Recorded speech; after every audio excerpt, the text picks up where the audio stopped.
So far as the ultimate goal is concerned, I think none of us need have any apprehensions. None of us need have any doubt. But my fear, which I must express clearly, is this. Our difficulty, as I said, is not about the ultimate future. Our difficulty is how to make the heterogeneous mass that we have today take a decision in common and march in a cooperative way on that road which is bound to lead us to unity. Our difficulty is not with regard to the ultimate. Our difficulty is with regard to the beginning. Mr. Chairman, therefore, I should have thought that in order to make a start,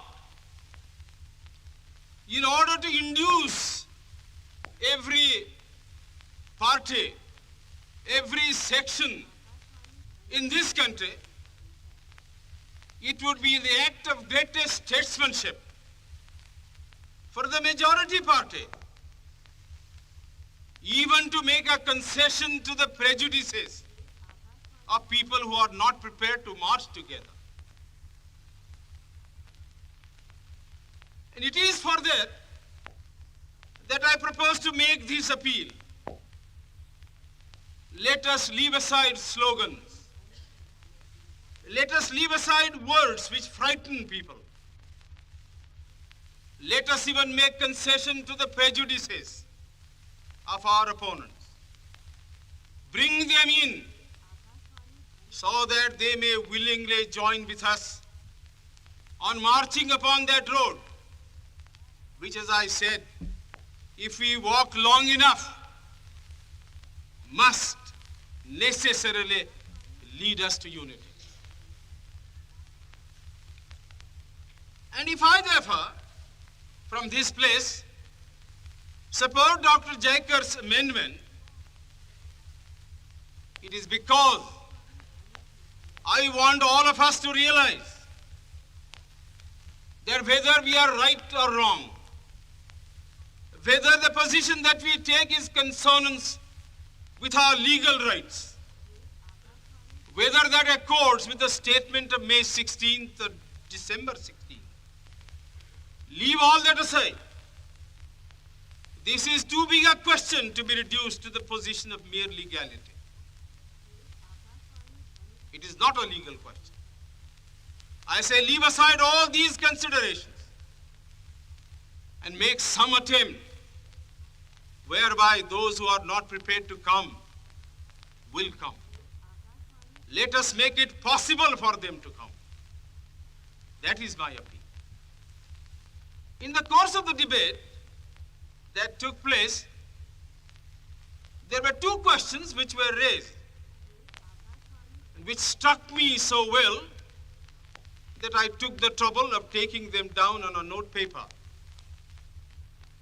The one question was, it was asked, I think, by my friend, the Prime Minister of Bihar, who spoke yesterday in this assembly. He said, how can this resolution prevent the League from coming into the Constituent Assembly?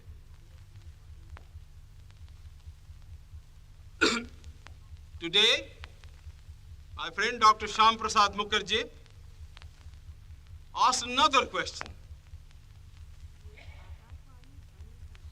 Is this resolution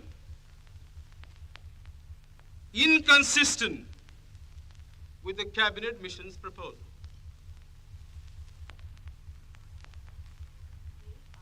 Now, sir, I think they were very important questions. And they, I think, ought to be answered. And answered categorically. I do maintain that this resolution, whether it is intended to bring about the result or not, whether it is the result of cold calculation, or whether it is a mere matter of accident, is bound to have the result of keeping the Muslim League out. And I'll substantiate what I said. Sir, I invite your attention to paragraph 3 in the resolution, which I think is very significant and very important. Paragraph 3 envisages the future constitution of India.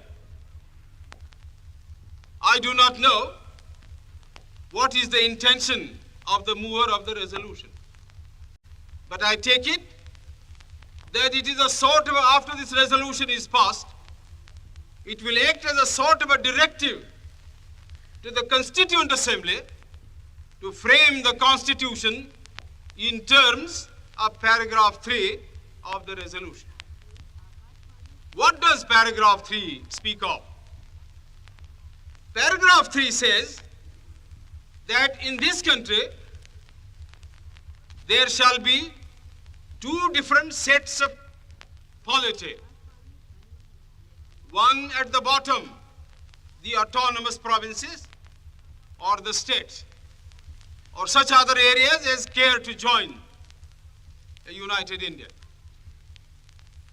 These autonomous units will have full powers. They will have also residuary powers. At the top and over the provincial units, there will be a union government having certain subjects for legislation, for execution, and for administration. Sir, as I read this part of the resolution, I do not find any reference to the idea of grouping an intermediary structure between the union on the one hand and the provinces on the other. Now, reading this paragraph in the light of the cabinet mission's statement, or reading it even in the light of the resolution passed by the Congress at its Vardha session, I must confess that I am a great deal surprised at the absence of any reference to the idea of the grouping of the provinces. So far as I am personally concerned, I do not like the idea of grouping. I like a strong, united center, much stronger than the center we had created under the Government of India Act of 1935. But sir, these opinions, these wishes have no bearing on the situation at all. We have traveled a long road. The Congress party, for the reasons best known to itself, consented, if I may use the expression, to the dismantling of a strong center which had grown into this country as a result of 150 years of administration, and which I must say was to me a matter of great admiration and respect. But having given up that position, having said that we do not want a strong center, and having accepted that there must be or should be an intermediate polity, a sub-federation between the union government and the provinces, I like to know why there is no reference in paragraph 3 to the idea of grouping. I quite understand that the Congress party, the Muslim League, and His Majesty's government is not ad idem on the interpretation of that particular idea about grouping. But I always thought, and I will be prepared to stand corrected if it's shown that I am wrong, that at least it was agreed by the Congress party that is the provinces who are to be within the different groups consent to form a union or a sub-federation, the Congress would have no objection to that proposal. I believe I am correct in interpreting the mind of the Congress party.